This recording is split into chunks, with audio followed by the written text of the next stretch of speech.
என்ன இன்னைக்கு ஒரே பரபரப்பா இருக்கு?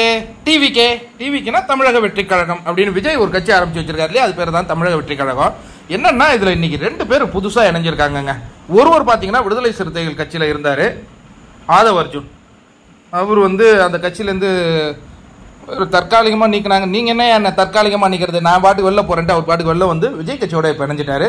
இது விஜய் கட்சிக்கு ஒரு பலமாக இருக்கும் அப்படின்னு அரசியல் விமர்சகர்கள்லாம் சொல்கிறாங்க. யாரெல்லாம் சொல்கிறாங்கன்னா அந்தணன், அதுக்கப்புறம் பிஸ்மி, சவுக்கு சங்கர், இவங்கெல்லாம் சொல்லிட்டு இருக்காங்க. அதுக்கப்புறம் யாரு, நிர்மல்குமார் வந்திருக்காருங்க. அவர் யாருப்பா? அவர் பிஜேபியிலேருந்து அவர் அனுப்பிச்சி விட்டாங்க வெளில. அங்கேயே நேராக அதிமுகவில் சேர்ந்தார். இப்போ அங்கேருந்து இவர் வந்திருக்கார். இதெல்லாம் விடுங்க.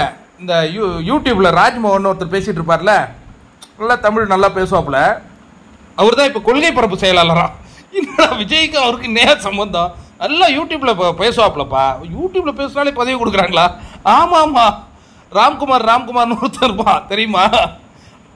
பெண்களை கிண்டல் பண்ணிட்டு ஜெயிலுக்கு போயிட்டு வந்தவன், சிறை பறவைன்னு பேர் அந்த தம்பிக்கு பேர். கொள்கை பரப்பு இணை செயலாளரா? கொள்கை பரப்பு இல்லை, கொள்கை பரப்பு இணை செயலாளர் இல்லை, என்ன செயலாளர்? ஐயோ, ஒரு நல்ல பதவி கொடுத்தானுங்க. அவர் சோசியல் மீடியாவில் இருக்காரு, சோசியல் மீடியாவில் ஒரு பதவி கொடுத்துருக்கானுங்க. அவர் பெண்களை கிண்டல் பண்ணிட்டு சிறைக்கு சென்று வந்தவர். அதுக்கு அடுத்தது இந்த லயோலா மணின்னு ஒருத்தர் இருப்பாப்ல.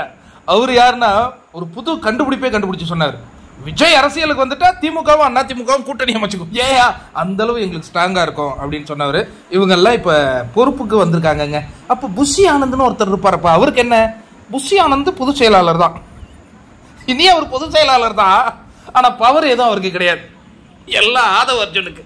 விஜய் தானே மேம்போக்கா பாப்பா. ரொம்ப இன்ட்ரெஸ்டிங்கா இருக்கும் போல இருக்க விஜய் கட்சி.